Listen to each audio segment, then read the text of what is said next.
मैं आपको दिलचस्प प्रसंग सुनाता हूँ। एक गरीब रबारी का लड़का होता है, वो रोज अपनी गाय और बकरियां चराने के लिए जंगल में लेके जाता है। और एक दिन वो दोपहर को खाना खा रहा होता है कि एक अनजान मुसाफिर आता है। बोलता है, भाई मेरे को भी कुछ भूख लगी है, कुछ खाने को दोगे क्या? बोलता कोई बात नहीं, आ जाओ भाई। अनजान है फिर भी बोलता है आ जाओ।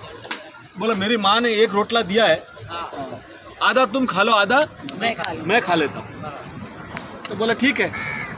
पहले दिन की बात है। दूसरे दिन दो मुसाफिर आते हैं, दो वापिस वही। बोले भाई हमको भूख लगी, हमारे पास खाने को कुछ है नहीं। तो वो बोलता है कोई बात नहीं, अपने मेरे माँ ने एक रोटला दिया, अपने 3 टुकड़ा कर लेते हैं। वो 3 टुकड़ा कर लेता है। तीसरे दिन 3 मुसाफिर आते हैं, तो वो बोलता है 4 टुकड़े कर लो, तीनों अपने और चारों मैं खा लेता हूँ। चौथे दिन 4 मुसाफिर आते हैं, तो वो बोलता है कि ये रोटला है ना, 4 टुकड़ा कर लो, आप खा लो, मेरी माँ शाम को मुझे खिला देगी, मेरी चिंता आप मत करो। तो चारों को खाना मिल गया।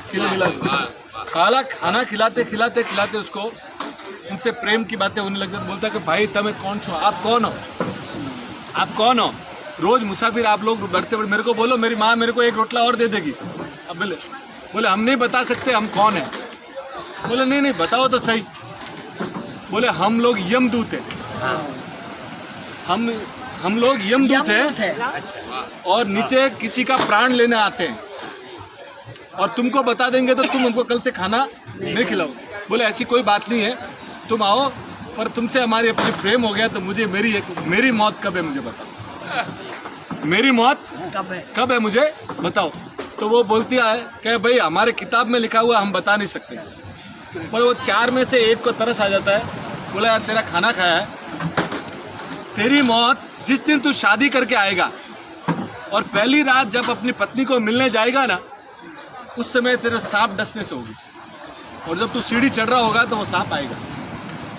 वो बात चली जाती है। थोड़े दिन बाद उसकी शादी होती है, बारात जाती है, सुबह बारात जाके शाम को बारात घर आती है। और वो जैसे ही सीढ़ी चढ़ने जाता है ना, तो वो सर्प वहाँ पे खड़ा हो। वो जो यमदूत आया हो तो वो सर्प आँख में से पानी डाल रहा है। तो वो तीनों जो साथ में थे बोलते रोता क्यों, अपना तो जॉब है ये। बोला नहीं, इस आदमी ने हमको खुद भूखा रह के खाना खिलाया था और आज मुझे इसको डसना पड़ रहा है। तो बोला कि अभी अपना जॉब है। तो वो सांप और फिर बोलता है कि देख भाई अभी आज मुझे तुझे डसना पड़ेगा। वो बोलता है मेरी प्रियतमा ऊपर बैठी है, मुझे 2 मिनट के लिए मिलने दे, फिर तू मुझे सांप से डस लेना, कोई तकलीफ नहीं, सिर्फ 2 मिनट। तो वो बोलता है कि ये दोनों का वार्तालाप चल रहा है। वो उसकी प्रियतमा अंदर बैठी सब सुन रही है। उसके आंख में पानी आना चालू हो गया कि मेरी पहली रात और मेरा हस्बैंड आज मर जाएगा, और मैं इतना दूर से तो इसके लिए आया। और ये सब बातें चल रही है, तो उसकी जो प्रियतमा बैठी होती है उसके पीछे एक बड़ी खिड़की होती है, और खिड़की के पीछे से एक गर्भवती स्त्री जा रही होती है, और वो बहुत भूखी होती है।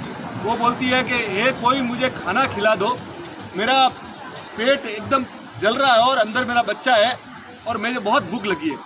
ये आवाज़ें ये प्रियतमा सुनती है। तो उसके घर पे जो भाता बोलते हैं ना, खाना उसकी जो माँ ने डाल रखा था, माँ ना मिठाई वगैरह बोलती है, अभी मेरा तो पति अभी चल जाएगा, मेरे कुछ काम का नहीं। वो अपनी साड़ी से उसको नीचे डाल देती, और वो जैसे स्त्री खोलती है, स्त्री खोल के वो सीधा एक मुंह में निवाला लेती है। एक जैसे वो मिठाई अंदर जाती है, उसके अंदर से निकलता है, अरे तेरा चूड़ा चांदला अमर रहे, तेरा चूड़ा चांदला अमर रहे, तेरा सुहाग अमर रहे। वो जैसे ही बोलता है, वहाँ के यमराज से वहाँ से आता है उसको सबको के बैक, रिटर्न बैक। तो बोले क्या? बोले इसको इतनी तगड़ी दुआ मिल गई है कि मैं भी मार नहीं सकता। तो ये नए साल में जिंदगी में सबसे ज्यादा से ज्यादा लोगों से दुआएं लेना, और जिंदगी में दुआ ही आपके काम आएगी।